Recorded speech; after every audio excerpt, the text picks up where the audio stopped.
Good morning, everybody. This is Robin Ayub from the Localization Fireside Chat, and welcome to another episode. Today, I am recording episode 254, I believe. And we talk a lot about on this show about language, translation, transcreation, terminology. But there is a question that I've been sitting with lately that what if language, for instance, is actually the last thing you should adapt when you go global? What if the real work is understanding why a customer in Seoul or Sao Paulo or Stockholm trust differently, decide differently, expect something fundamentally different from the same product? Now, after 30 years in the industry, I've watched companies pour millions of dollars into multilingual content, still fail in market. And I think today's conversation is going to explain exactly why this happening. My guest today is Chui Chui Tan, and Chui Chui joined me from London, England, and I would like to welcome Chui Chui to the conversation. Let's get into it.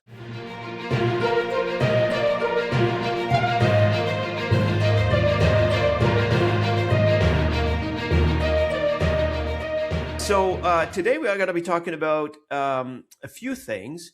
But before we get started on the actual discussion, what I wanted to do is initially is, as we do on the channel all the time here, for our guest is to introduce herself. And the way we ask our guests to introduce themselves is by asking them the story question. And here it comes. What is your story? Thank you. So my story. So I'm actually originally from Malaysia. I'm Malaysian Chinese. That means my grandparents are from Taiwan and south of China. And I believe third generation. I don't know how much most of the audiences would know about Malaysia. Like we have quite a big, three big ethnicity, like Malay, Chinese, and Indians. And so, yeah, in that country itself, already have a lot of culture going on and so on. And bear with me because the whole topic we are talking today is because it's culture. That's why I describe a lot about where I'm coming from. I spent half of my life in Malaysia, and then I moved to the UK for the other part, half of my life. So I have been in the UK for more than 20 years now. And so my background is actually, if we go back really, my first degree is actually mechanical engineering, mechanical industrial engineering. And then after that, I actually start working with a Japanese company, which is really interesting because I start to see the Japanese culture when they work, like you have to do exercise together with the management team all together at 8 o'clock a.m.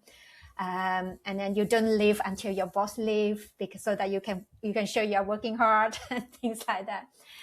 But after that, I came to the UK and I did a master in music technology. But what actually led to what I'm doing now is I did a PhD in human-computer interactions. And that's about user experience and how to make experience better for your customers or people using it. And I was being very lucky because at the very beginning of my career, I get to travel with Marriott International Hotel because this is back 18 years ago.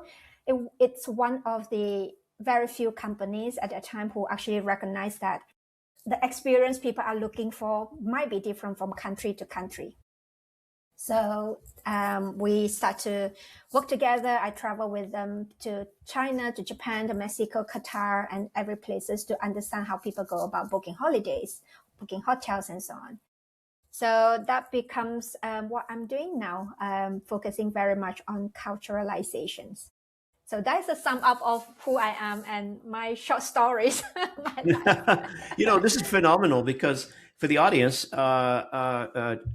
Chui Chui Tan is the founder of Beyō Global and the author of Research Global Growth. And her list of clients is significant enough to tell you the whole story. I mean, she's got customers like Netflix, Spotify, Bumble, and Asana, the Washington Post, Marriott, you mentioned Marriott earlier, and Fiverr, and Storytel, and over 16 plus years in research led across more than 50 markets. And this is pretty amazing, to be honest with you. And you sit at the crossroad of culturalization, because you mentioned, you come from a Malaysia, which you have a melting pot of cultures as well in there. So that must have impacted you. And the research studies that you've done during your PhD, that that probably influenced how you got into some of these customers and how you're working with them now. So tell us a little bit more, if you don't mind, about Beyō Global and about some of the customers you work. Yeah. So initially, when we focus very much on looking into helping businesses to kind of understand, talking to users, their customers, and understand what they need, what they wanted, is very basic in that sense in terms of learning from the users and customers.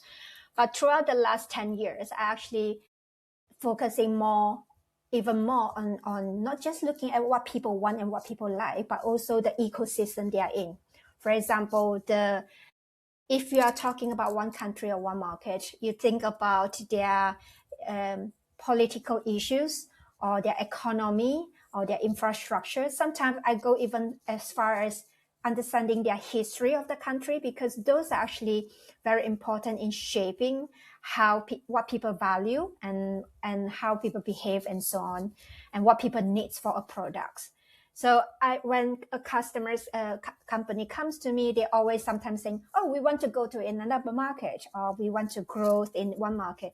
They sometimes very often think about localizations, which really very much, as you would know, like they think about just the language itself. We translate and we will be fine, right? We translate to their local language. But actually what they need is culturalization. So it's a term that I kind of coined it. It's not in the dictionary, but I think if I say it, everyone will know what that means, right? Like it's about cultural.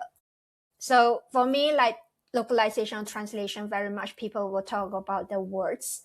But culturalization is more about a lot of assumptions that we need to understand what is behind the story of the people that we are designing for and so on. So that is what I'm focusing on, to help companies to understand what actually people, not just what people read, which is the language, but it's also to understand what people understand about your products or your category, and what your customers in country do and expect from your business, so you can make the right decisions on the strategy you want to go for that specific countries. So I work with, like, for example, Spotify is one of my key clients. I've been working with them continuously for the last 9 years now, across different parts of the business, on propositions, like finding the right propositions for different countries, or identify new propositions for different countries, or in terms of their local strategy, like how they should actually adapt marketing wise or payment wise, what they should look into and so on. So that's what I work a lot with them on different places. Like Bumble, it was like, we want to go to Japan. Bumble is for those who didn't know, it's actually, I don't know if you know about Bumble, it's an online dating app that I don't know about it until I read about it. I was reading your exactly. That's what I always think. Everyone, of course, know Bumble because I used it myself before. Of course, I left the dating scene a long time ago before I met my wife. So keep it that way. Bumble is online dating app, so they wanted to go to the Japan. They say, okay, what should we? They're already in Japan, but not doing as well as they would want to. So yeah, I went into to kind of help them to understand the scene, the cultural elements, like the traditions. Should woman makes the first move as the Bumble should be? Because Bumble is like, if you swipe, woman and man's match, the woman used to have to make the first move, like saying hi before the man can do anything, which is different from the other online apps. But they were just like, is that too much for the traditions in Japan, where women should be more less proactive and so on, and also their features, their payment methods, how much they should charge, and the scene, because like in Japan, like what people care about for their partners might be very different from what in the UK or Canada or North America and something. So yeah, I kind of help them to understand that and look into the bigger picture, and then build the same build the right propositions and strategy for them. Now, the name Beyō is like beyond. I'm assuming Yeah.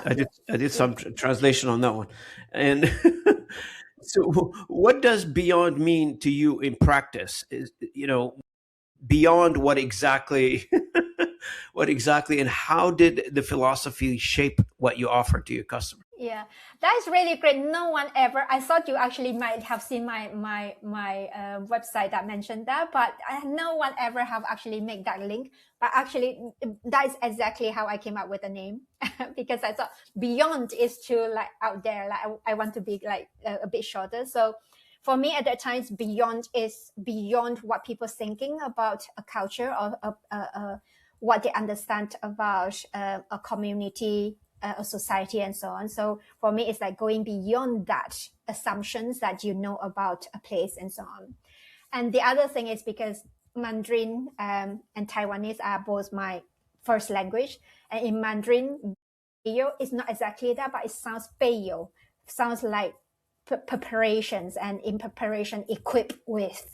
And I just like that's really good in combinations of equipped with something that with knowledge to go beyond what everyone should do for different markets that you go into. So thank you for asking that question, because like, running a business, you have a logo, you have a name, and then you just go on and do your business and never come back to reflect. That is actually a lot of meaning within that. This is exactly why I asked the question, because I find it very very informative to put that in the name. A lot of people, they call their businesses different names, Yeah. but this is on purpose. It was done that way, and it's sort of like, if I'm talking to you for a few minutes, it feels like it's reflective of what you're doing. Exactly exactly that. And I work in the localization industry for the past 30 years, so it feels to me, a lot of times customers come to the localization industry and they say, you know what, we've got a website, or we've got a user manual, or we got a marketing campaign, and we're going to launch this in 10 countries. Please translate. Mm. And, for over the years, this is how it started. For over the years, we're making a little bit of a progress in terms of educating the customer on, not necessarily straight translation, but necessarily perhaps understanding what who you're translating for, and what the actual translation should look like. Now, there's always and my listeners from the localization industry will probably jump up and down saying, oh, the customer is not paying us enough to do the entire cycle of research, classification of what we need to translate, how do we translate it, and that's fine. But at the same time, we should educate the customer on the need of having the right content to be translated in the right way to the right demographics. Somebody came on the podcast here not too long ago, and they were talking to me about, the mobile phone, for instance, in an Asian country. I'm not going to name anybody right now because I'll give it away. So it's in an Asian country where, the population is about 125 million people in that country, and the mobile phone is being used in English because the translation is wrong. They can't use it in their own native language because, whoever translated this did not take the time to understand the culture. Back to your comment earlier, you need to understand that cultural aspect of where you're going in order for you to take your company there, to take your product and services successfully to that market. And that's a great service you guys are offering. Yeah, it's very important. It's not just like translate and that's it. And I'm sure like you talk about it a lot in the past, and as well that even translate in one language in like Canada and France and Switzerland, they're all very different because you use different slang and different contexts and so on. The other thing about translation as well is that, as you're talking about Asia and people were saying like you guys talking about using it in a different language and so on, it's just something pop in my mind is that in like Malaysia, an example, like we have so many languages happening, right? Malay is in our national language. Actually, so there's one company, this is many years ago, there's a company say, oh, we translate into Malay, but hardly anyone use that website. And why is that? We spend so much money translating. And little did they know that actually in Malaysia, English is actually widely spoken, and most websites actually in English. And so you actually didn't even have to translate. You just have to localize it in other ways, in your products, in your other things, rather than spending that money into. So it's doing a bit of research and understanding a bit more before you just like blindly, we need to translate, just translate. That is it. Now, you've worked across 50 plus markets and for the past 16 years. Did your own cultural background help you, your lived experience, navigate between cultures and shaped how you see things? I guess when you come from that cultural background and you've seen this growing up, I guess in your home country or your family, help you shape what what Western strategists right now they have to go to school to study, get some academic background into it, but you sort of natively grew into it. Am I correct? Yes and no. I think in hindsight, yes. But when I was in it, I didn't. It's just now looking back, I say like, oh yeah, I can see the connections. Maybe that's why. Because as we all know, like when you're in a culture or you're in an environment that is so familiar to you, that is a norm to you. Like you wouldn't even like, oh, that I'm doing something different from other countries, I'm doing something different from until you go out and you experience another culture, then you say that, and then you have frictions, or you observe certain things, people do things differently, then you will realize there's a cultural differences. But I think in when I was young in Malaysia was a bit slightly different, because we're in that culture that everyone blend together. Like, oh yeah, I celebrate this and you celebrate that, and you have your religion and festival.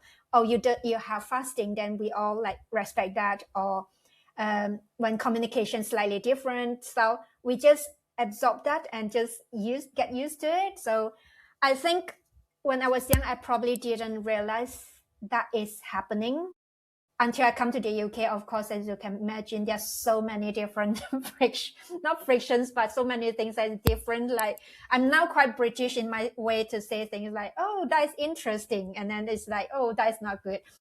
I was talking to, I have a post the other day on LinkedIn. I was talking about a personal story where I went back during Chinese New Year early this year, and my sister was saying, "Oh yeah, my boyfriend, my partner's parents will keep saying like to my mom, like he likes this dish that my mom made using yam, and keep hinting that he wanted my mom to do more, make more, and so that he can have it." I just like, well, how did he hint it, right? Like for me, I just like, how did he say it to him? My sister said, well, he said that, oh, mom, this is so good, and mom is so good in making it. I just like, that is it. That is the hint. Because for me, that is any British will politely say like, oh, that's nice. You're really good in making that, even though they hated it or they didn't want you to make it for them anymore. Like, so I'm just like, Sounds that's like my very mother. huh? Sounds like my mother. I tell her, I like this dish, and I say, okay. God bless her. She's 83 years old now, Yeah. and she lives 2 hours of flight away from me. So Yeah. every time I go, she makes me the same dishes. I love Because that. you say like, but did you mean it? Well, of course I meant it. I did not Yeah. like. I mean, it's your Yeah. So mother's you, it's your mother's cooking. You can't yeah. lie to that. Yeah, so you do that. That is good that you mean it. But I think a lot of like politeness in the British culture is like, thank you, very polite, right? So I just like, okay, I actually, even though I grew up in that culture, my year have changed because I'm Britishnized. I guess there's no word for that. But so I read it in a different way. So yeah, so it's interesting how you can grow in one culture and then you live in the other culture and you're so embedded in that, and it's slightly differently. But I think because of my how I moved different culture, and it makes when I get into this industry about learning how people from different countries do certain things differently, I think it triggers something in me that I'm more observant on that. I'm picking up more on the differences, and plus I'm quite curious as well, as you can tell at the earlier conversation before we start recording.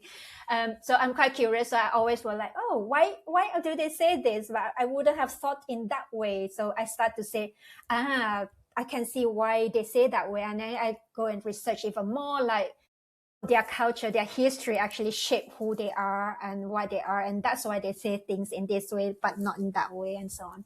So I think it's a blend of everything that led me to what I do. And hopefully, like everyone, like my clients do think that I'm doing good job, right? Like that's why I'm passionate about this topic.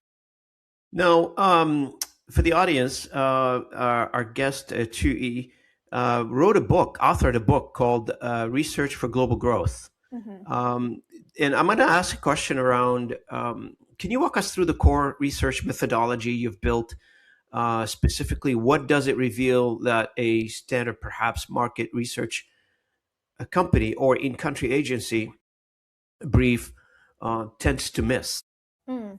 So because my background is user experience, so my focus was very much user research at that time. It's like talking to users, like interviewing people about what they do, observe what they do, or ethnography, like following them around to see where they live and how they do things instead of getting them to tell us. So very much the initial research approach that our standard one is like user interviews, like interviewing people, asking a lot why and understanding their rationale behind of every single mentality and expectations and needs they have.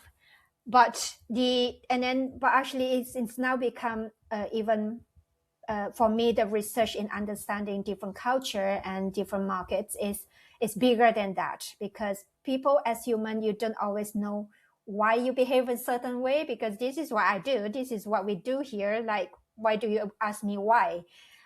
Without realizing it's actually very different from what other culture are doing, right? So a lot of times it's combinations of the research could be interviews or could be ethnography or could be diary study, get them to journal about things so we can review back and say, oh, that's interesting. Can you tell us why you were doing this on certain day and so on? Or could be survey, which is a bigger, like standard surveys that you ask people what to do and so on. But a lot of times what I actually tend to do even more is actually understanding what area to look into, because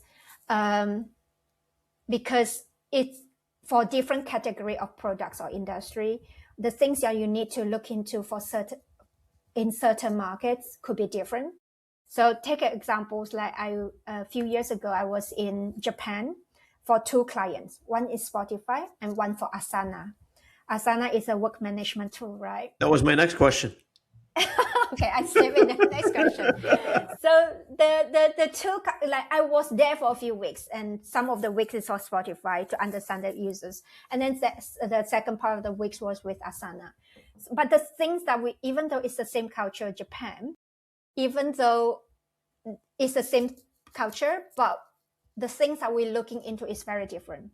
So Asana will be very much about hierarchical. Like you need to understand there's a hierarchical elements within the culture, that people are very hierarchical, and also consensus. Like we want to have the harmony, so everyone has to agree in certain points before we make a decision. Or for example, Asana is about assigning small tasks for different people, but little like the main point is actually in Japan, it's very rude to assign a task for someone without even talking to them face to face first, because then you're assuming they are free. You're assuming that they are capable in doing what you want them to do. So it's really rude. You put pressure on them. So all those things, the things that we look into, the cultural aspect we look into for Asana is completely different for Spotify, right? All those doesn't matter to Spotify, whether they're consensus or hierarchical or anything. But for Spotify, it's more about identity. Like, why are they care so much about having the CD? Why are they caring so much about having the poster? Like, why do they want CD rather than subscriptions and so on?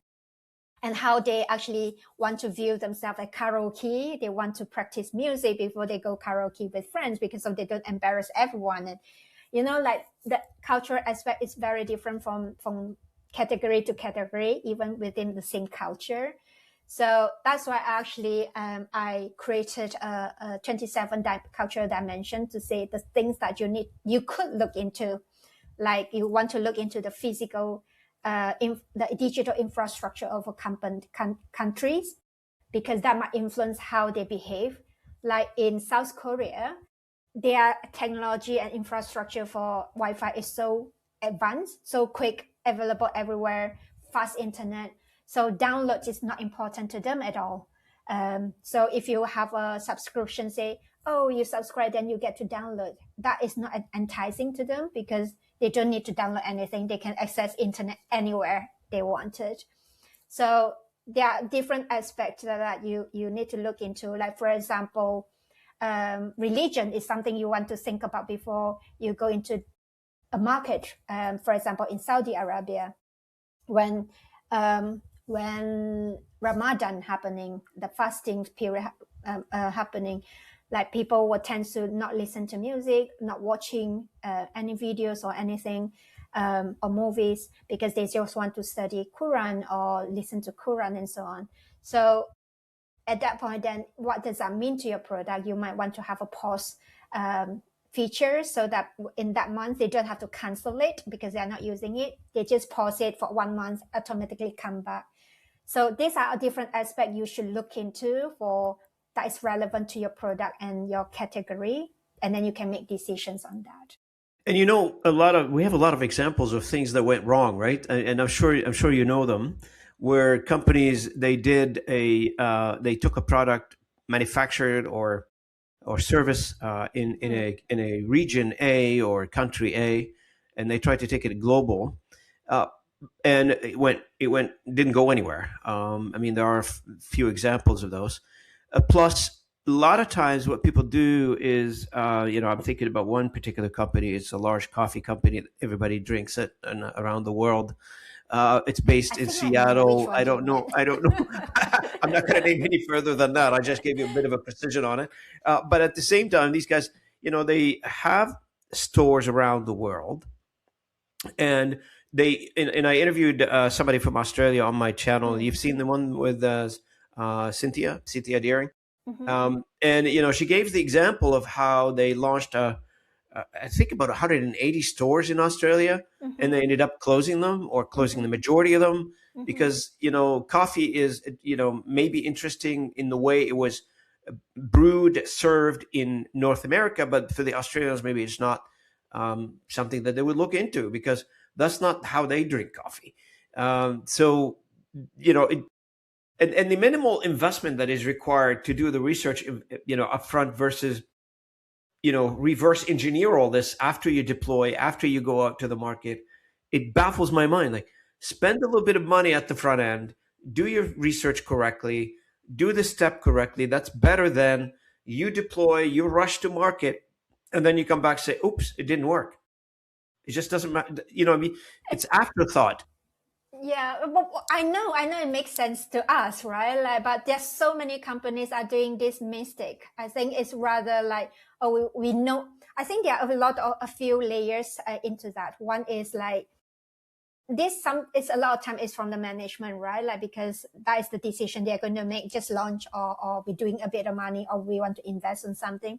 I think there are a lot of assumptions that they think they know the market quite well because they speak English. They speak the same language. They should be the same. They're Well, French. here's They're the good already one in for you. I've France. heard it many times, Chui, is that I hear people telling me, oh, we've got somebody from Malaysia, for instance, if they're going to Malaysia, Yeah, right? yeah. We got somebody from Malaysia works in the office in London.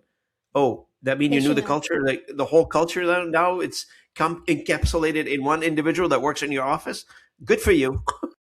And that is a very not just that, like, but also very dangerous, because if you rely on one person, that person is are not very aware of the cultural differences, because as we said earlier, not everyone is attuned to finding out the differences.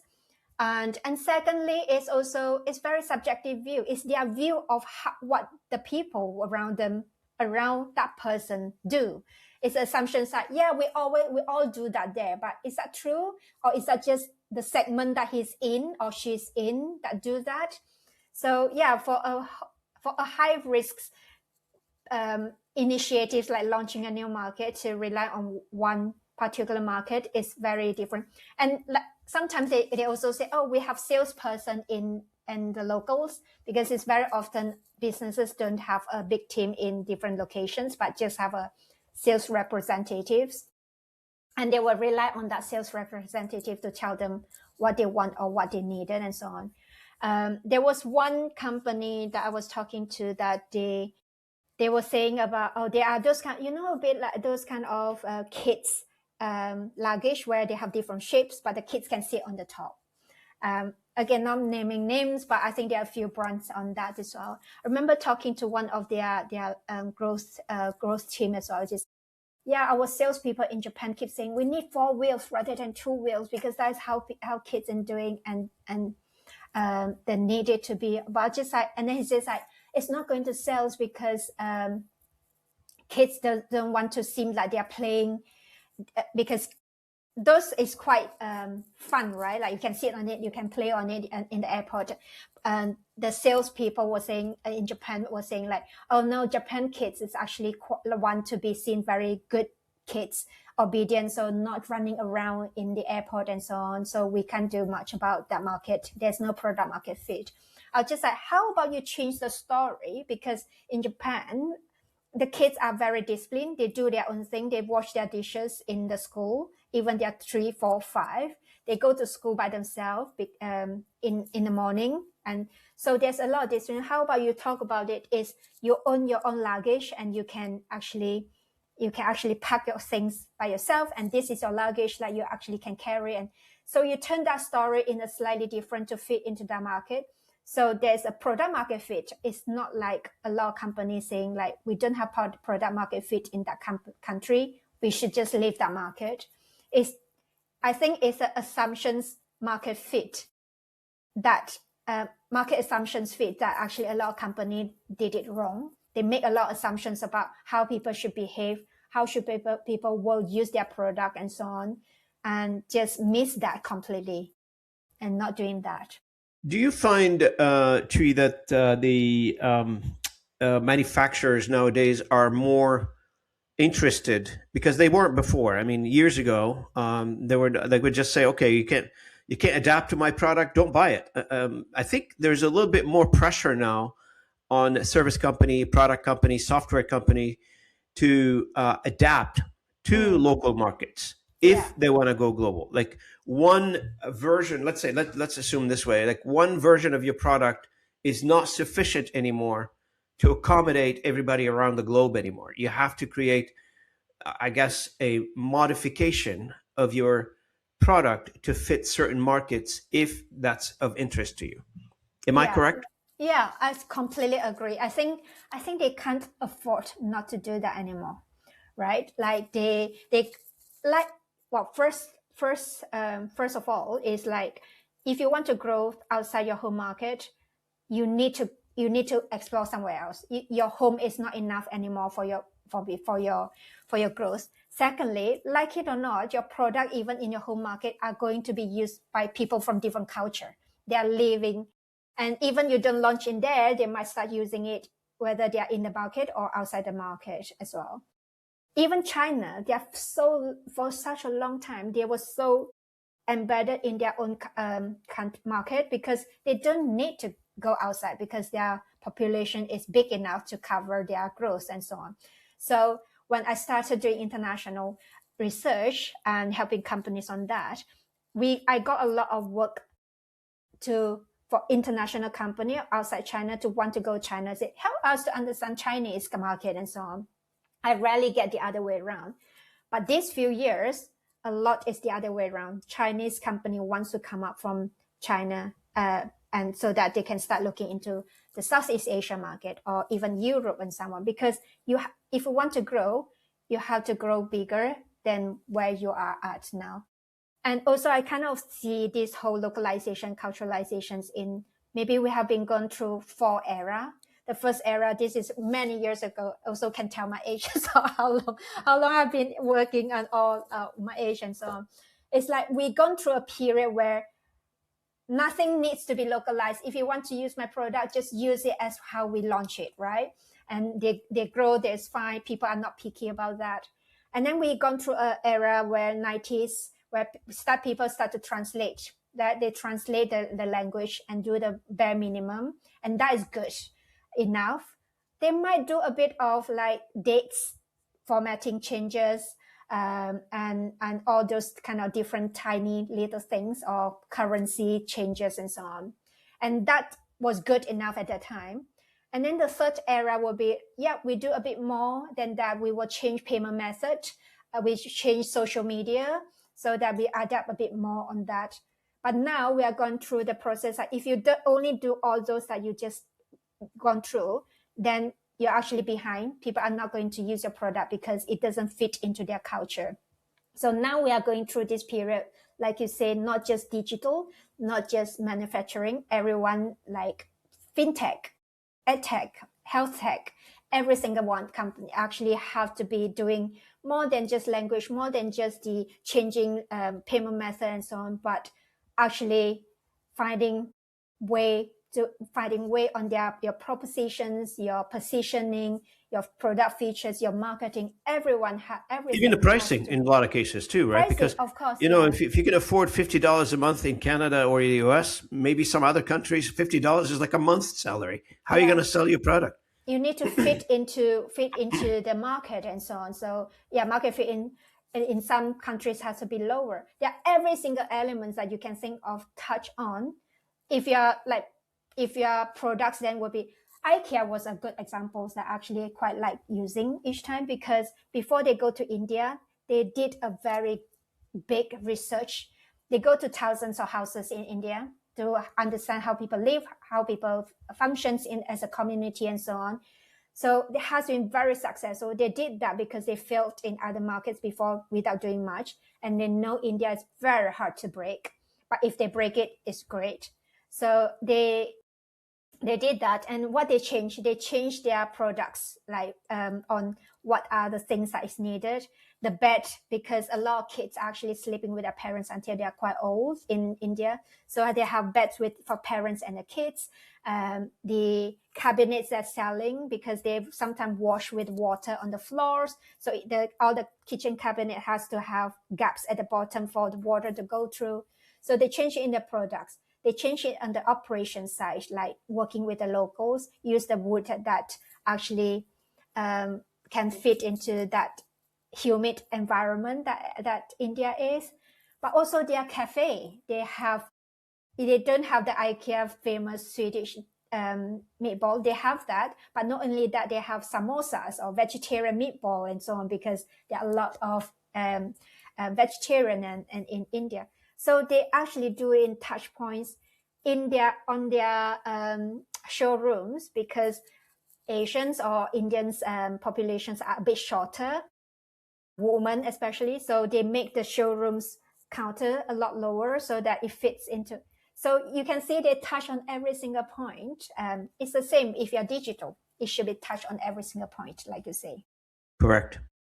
Now, let's talk a little bit about the customer behavior, trust, and value across markets, because trust is one of those things. It's very hard to put a frame in the framework. If you put it around, and you say, well, can I operationalize trust? How do I operationalize trust?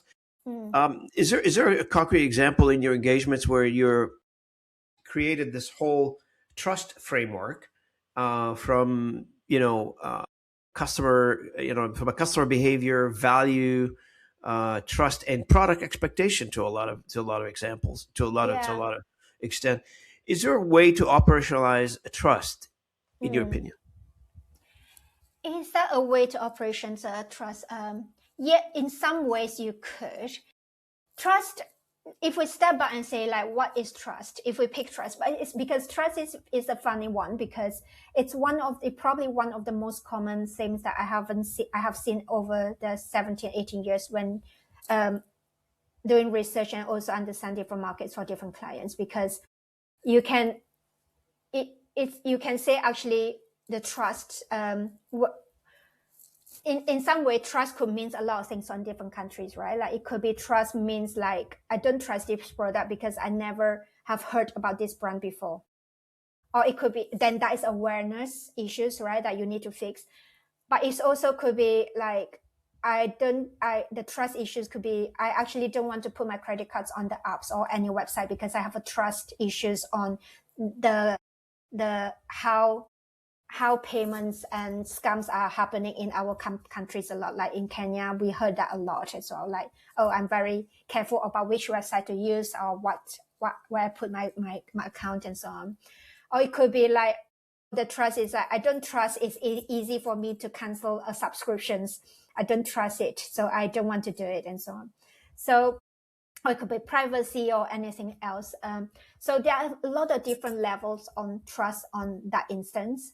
So it's really important to see, even when someone say I don't trust it, what does that mean? We have to dig deeper into that. Like I was helping a company, online job portal company. It's a bit like Indeed equivalent, but they are bigger in Asia and Southeast Asia and Australia and New Zealand. We were looking into Indonesia. Like, what does trust mean for hirer and candidates? Is that trust about anything? But for them, the trust is actually it's a word of mouth that someone told me about that job, that company. Then I can trust it more, and then because I have that connections, then I'm a bit easier to get in. And it's like, why is it aligned with hirer? If it is a candidate that they know from someone else, or is a there's trust element, then they are more likely to be able to find out more information about the candidate. So in that instant, the trust is very different from the trust that we are thinking of when in the UK or in the Western world, that when you look for a job or hiring someone, the trust is slightly different in that how it manifested.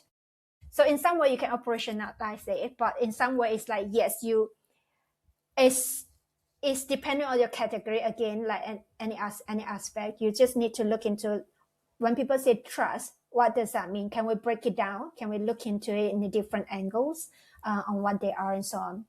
And that can apply for any other things like value or everything else that other than trust.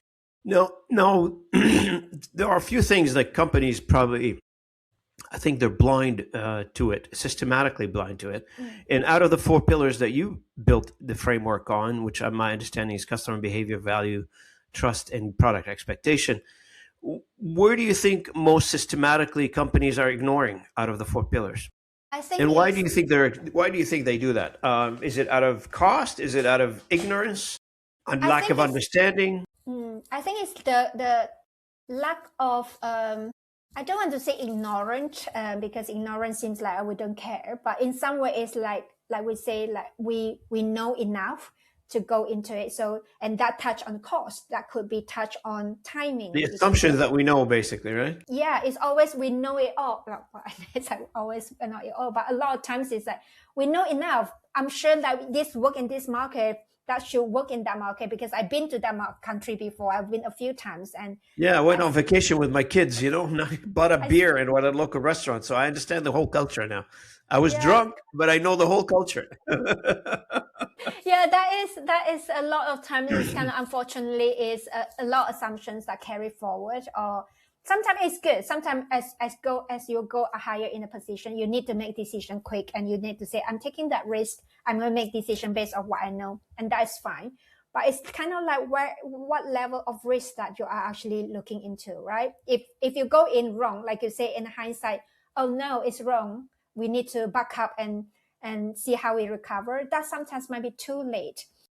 Like rather you go out, you might hurt your brand already. It's hard for you to recover. It might be like people are actually done with your brand and you can't do it anymore. So it's really hard to kind of come back to where you are. It's better to kind of make that decision.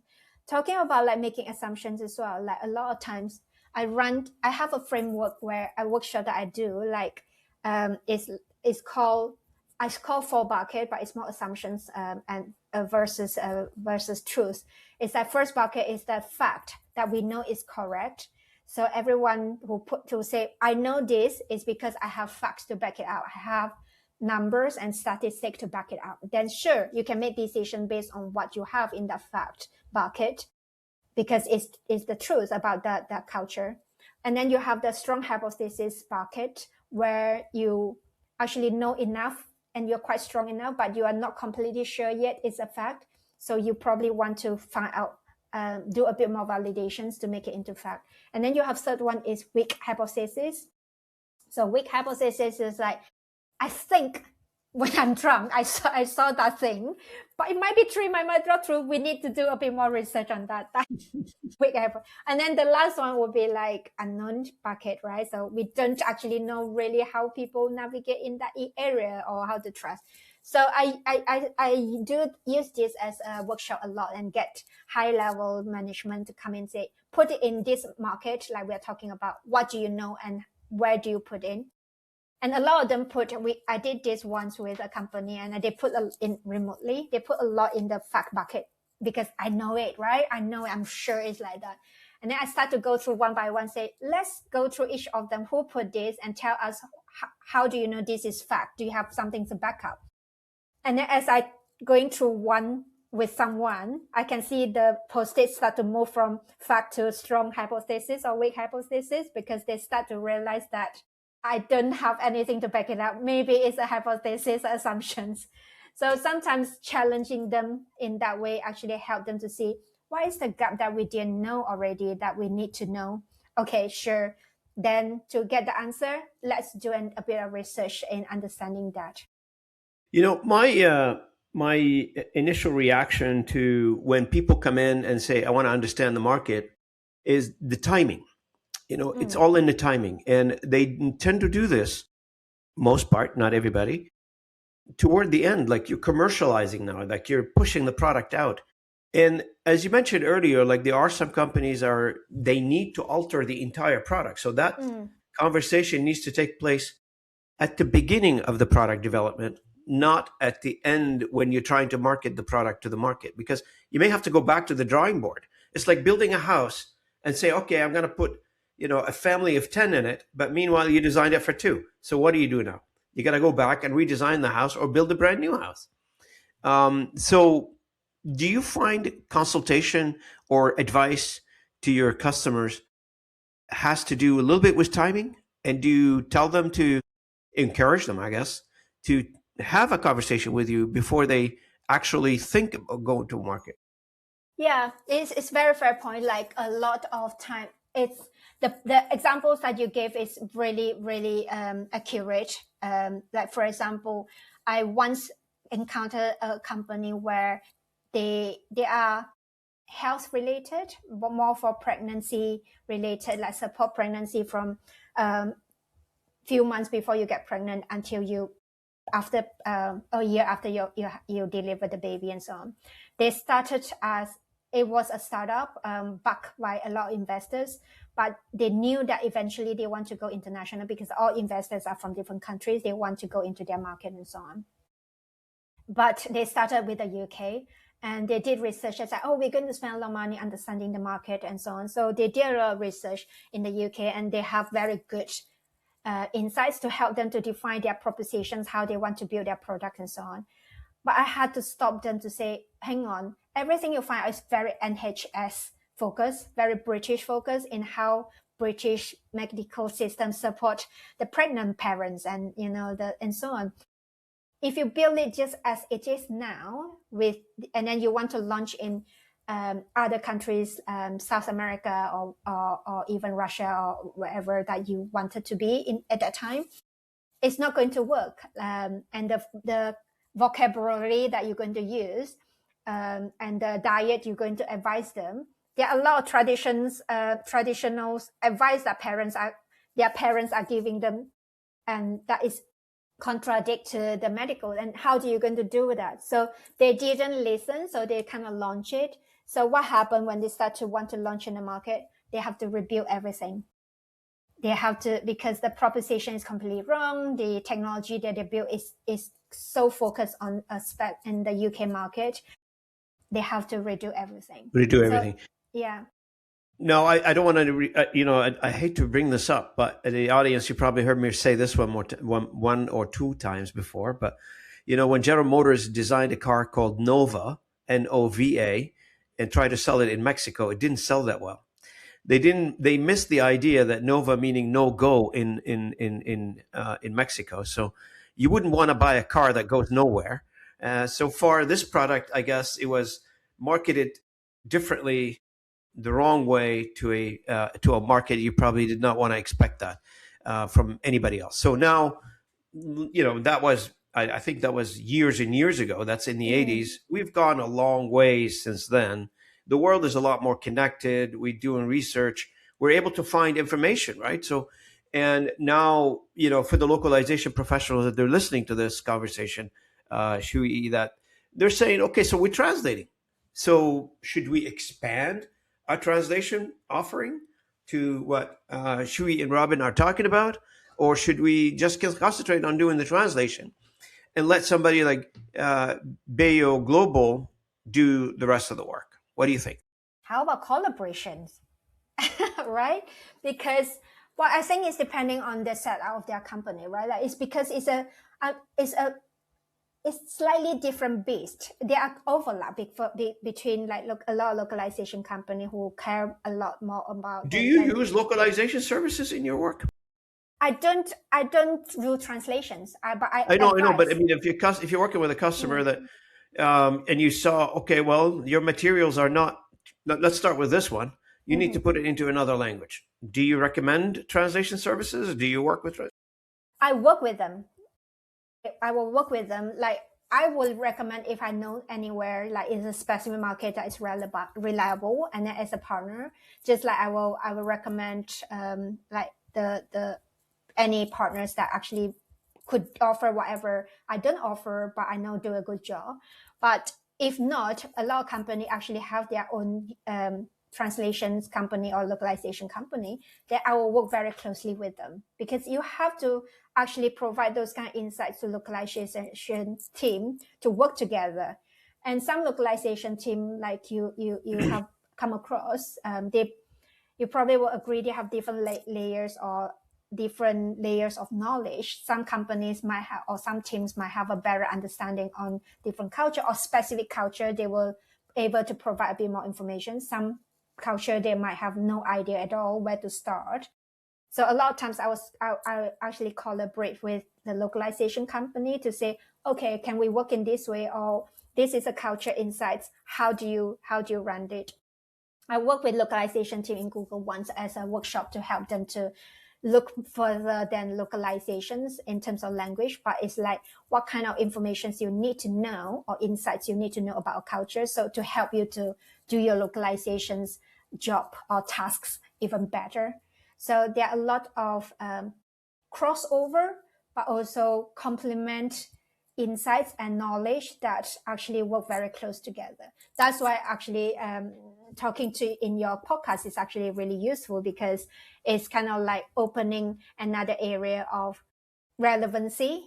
Yeah, Um, I think I'm guessing here the localization industry should use you to study their customers, because they have to get to that, cultural nuances that you're discovering, that you're doing the research on.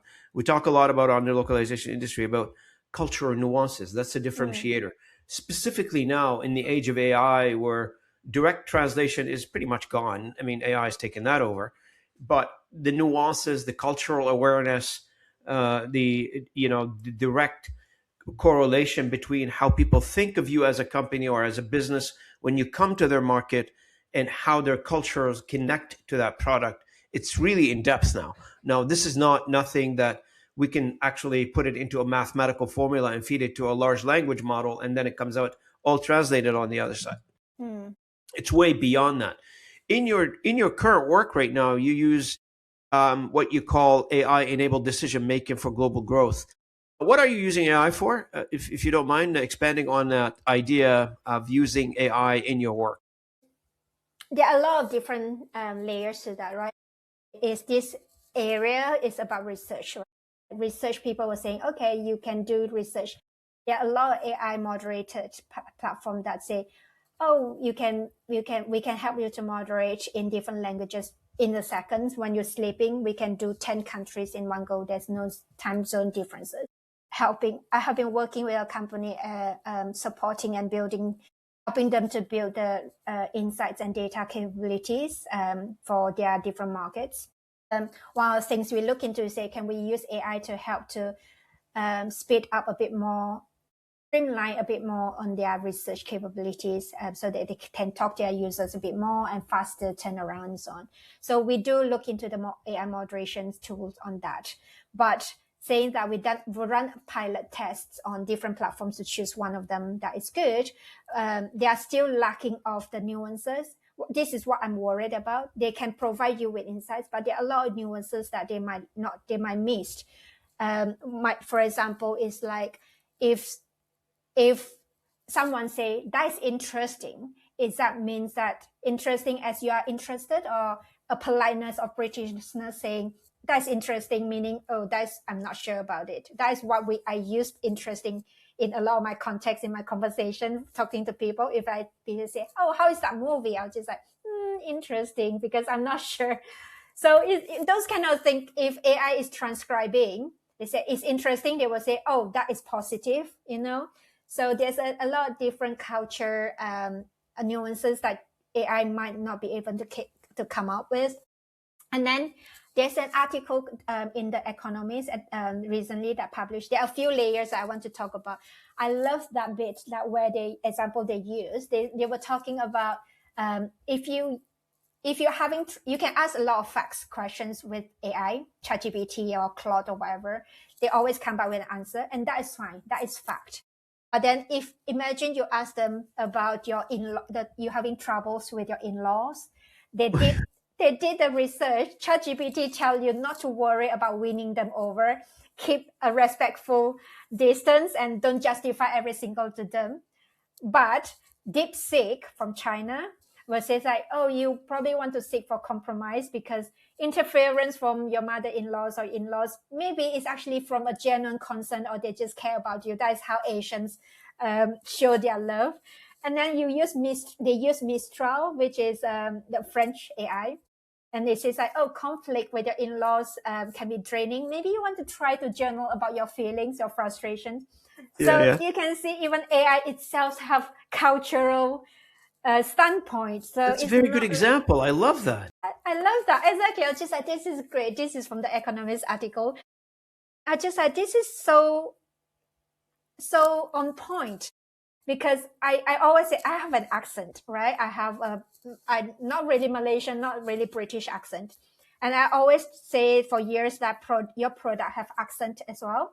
Like accent that you go into different markets, they actually speak in a different way, but not speak in the language or linguistic way, but speak in a different way to different clients.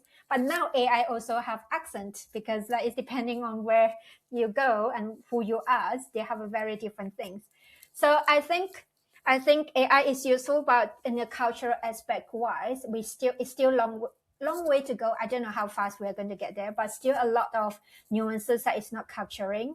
So I'm actually trying to work out on, there's a system that based on my knowledge where I can input all my knowledge, my framework, everything. So if a users or company saying, I'm this company in this category or domain, I'm in the marketing side and I want to I want to make sure my campaign in this area is good. What are the cultural elements or knowledge I need to know? If you ask, I'm doing an experiment. If you just ask ChatGPT or Claude like that, they come back very high level, very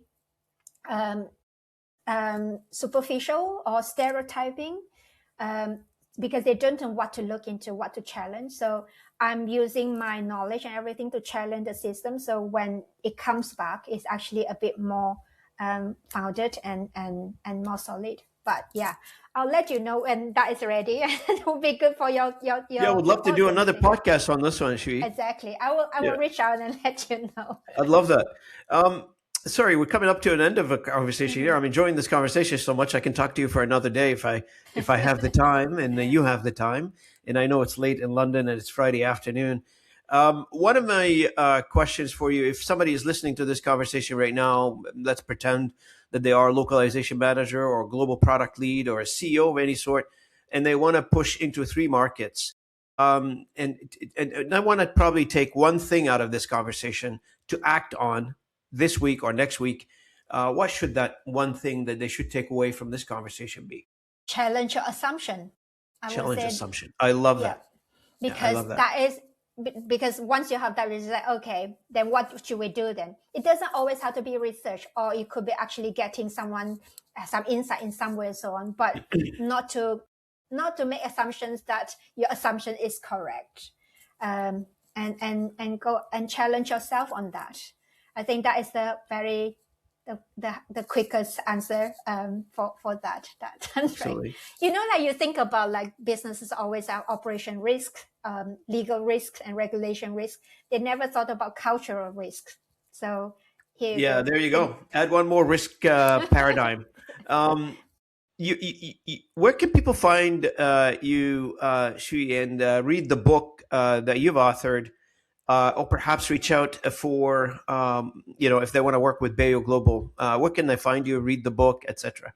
And by the way, the book is called again Research for I Global have this Growth, right? right here. And she has a Yeah, copy of it here. She's going to put it on yeah, the I have screen it. for us. Yeah, There you research go. for global growth, Research for Global Growth. strategies and So where can guidelines for people growth. buy the book, find out about you, and maybe reach out to Beyō Global?